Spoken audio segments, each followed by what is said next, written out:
Exercise-induced bronchospasm, or also known as exercise-induced asthma, this is something a little different than just regular asthma. So as we had previously talked about with asthma, typical asthma involves an inflammatory response, which you don't have with exercise-induced bronchospasm. So here you get the tightening up of the airway, but you do not get it due to inflammation. Now, it should be noted that some people with asthma do have exercise-induced asthma as well, so it's not uncommon to see that. If someone does have exercise-induced asthma, usually it kind of comes about 5 to 10 minutes into a session of activity, and it can actually recover on its own without treatment. However, many times individuals will use medications to treat acute responses. The one thing about if somebody just has exercise-induced asthma, there's no chronic irritation of the airway because of the fact there's no actual inflammation. And they basically think the mechanism by what this happens due to a combination of potentially cold, dry air and mouth breathing. So basically, cold, dry air exacerbates this, and usually it's due to either a water exchange or an exchange of heat. Both of those theories end up creating a situation where the airway gets reflexively kind of engorged with blood through circulation, which causes it to kind of close up. So, for instance, in the water loss theory, both of them act the same way. They're just involving different things. So the water loss theory, so you're breathing in the dry air is going into your airway. Your airway gives up so much moisture to the dry air that then it overcompensates with the circulation and causes it to kind of swell and close up. The heat exchange theory more or less works the same way. Breathing in air that's cooler, the airway tries to cool it. Again, airway overcompensates with a large amount of circulation, which again causes the airway to close up. So they both kind of function the same way, it's just involving different mechanisms of either water loss or heat exchange.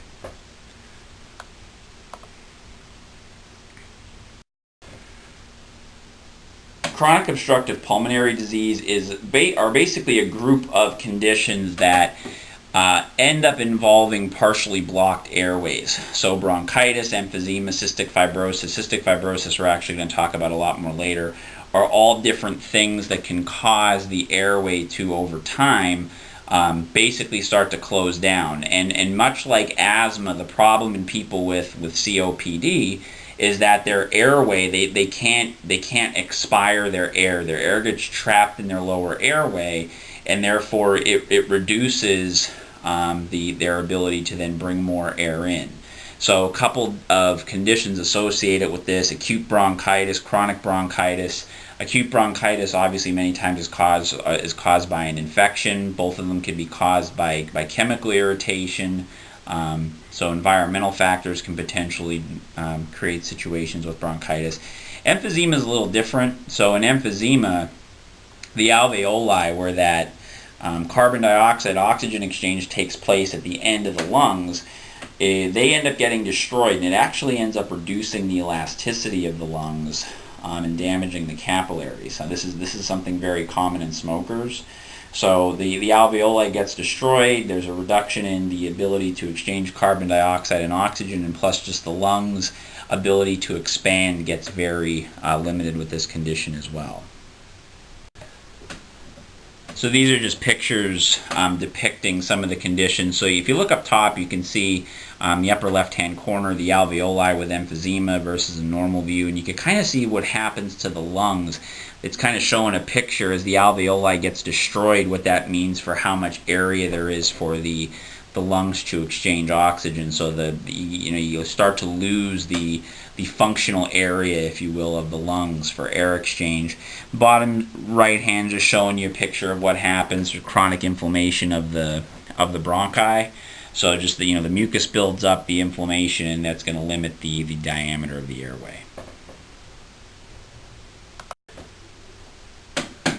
So lung cancer, when you're not taking gender into consideration, so when you're just looking at both males and females, lung cancer is responsible for more deaths than any other type of cancer.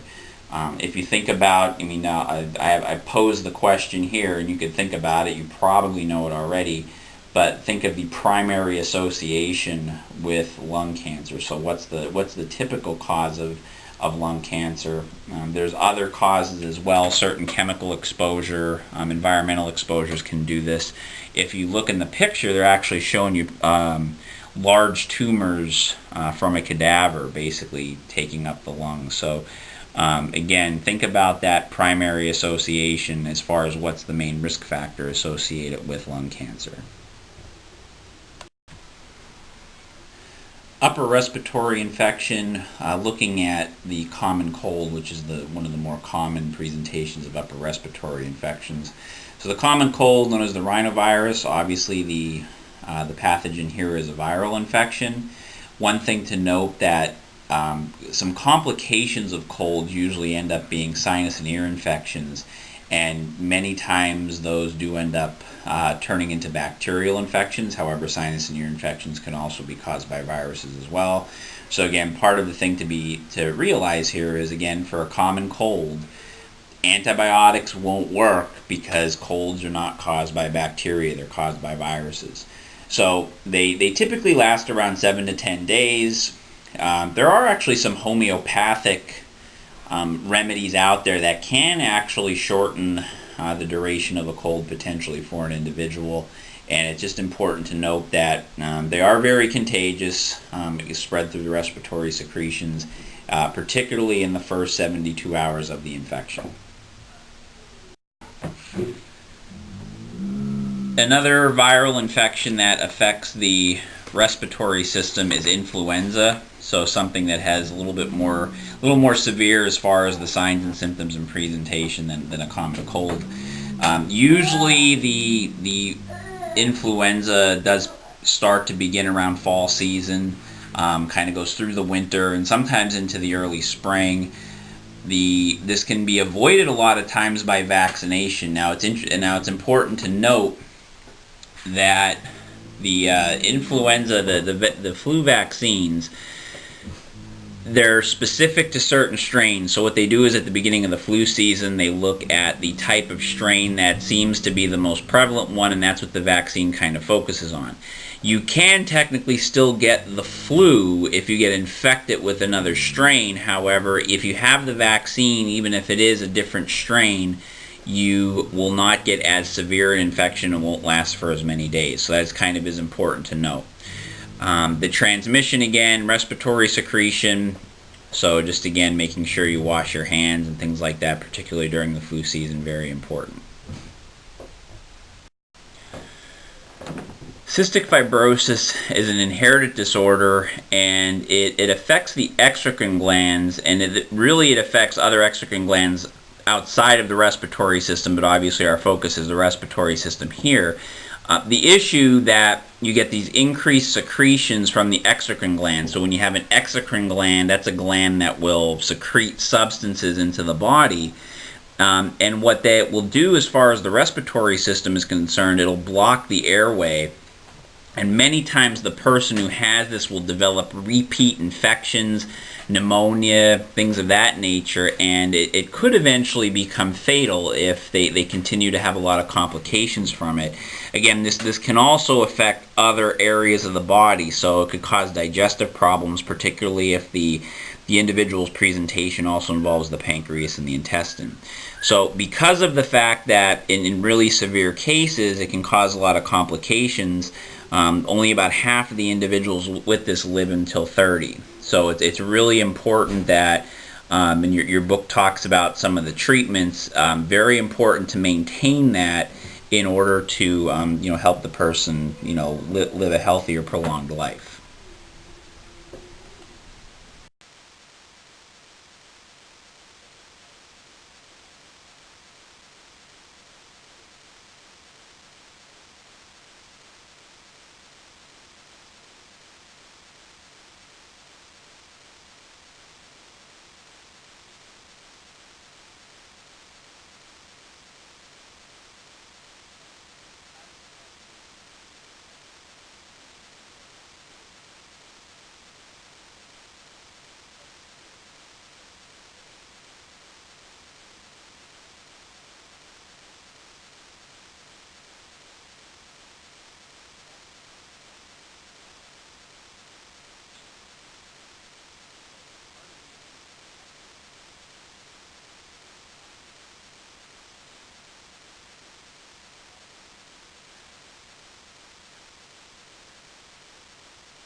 So neuromotor, neuromuscular diseases, it's kind of a group. It's just kind of discuss. It's not one particular disease, but it's just to kind of make mention of the fact that there are neuromuscular diseases, or diseases that specifically affect the nervous system, that in the end can end up causing respiratory complications.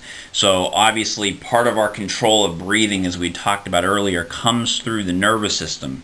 Now, once we get to the neurological system, we'll discuss the specific diseases more in depth, but it's just kind of important to kind of know and understand that obviously there's neural control of breathing, so that if there is some type of neuromuscular disease that affects that breathing can be impaired. There's also chest wall deformities that contribute to this as well. Obviously, lung volumes will get restricted if there's some type of change in the diameter of the chest wall. So we had talked about pectus carinatum, pectus excavatum, and it's important to note that many times these chest wall deformities are indicative of some other type of congenital disorder or cardiac problem as well. So it's definitely something to make note of with your patients.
So a specific structural thing that also could really affect breathing is scoliosis. So scoliosis is a lateral curvature of the spine. If you look down in the picture, you see a scoliotic spine versus a normal spine.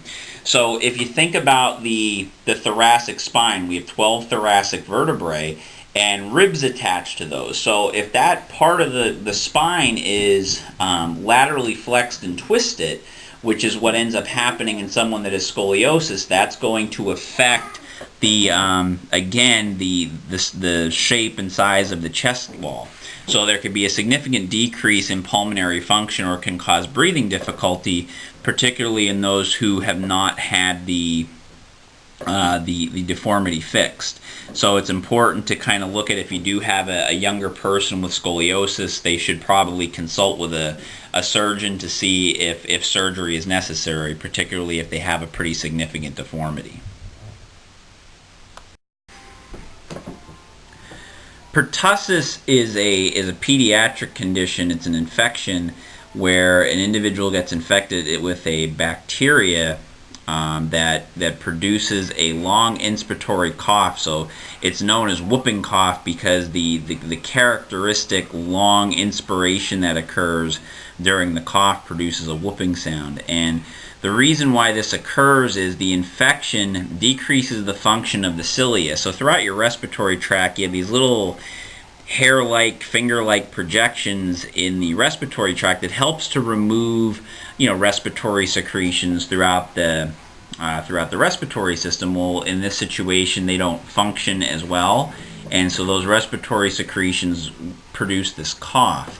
So this is an infection that has that long inspiratory cough. It's asymptomatic during the incubation stage, which is the beginning part of it. So it's important to note in the signs and symptoms there are 3 clinical stages for this for this condition.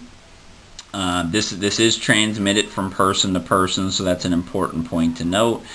and it is pretty much avoided. People get vaccinated for this, so there is a vaccine for this that can possibly prevent infection. And these are our outcomes for the chapter. So again, make sure as you're going through the individual conditions, you're making your signs and symptoms chart, being able to know signs, symptoms, and when given specific treatments and management for the different conditions in the pulmonary system.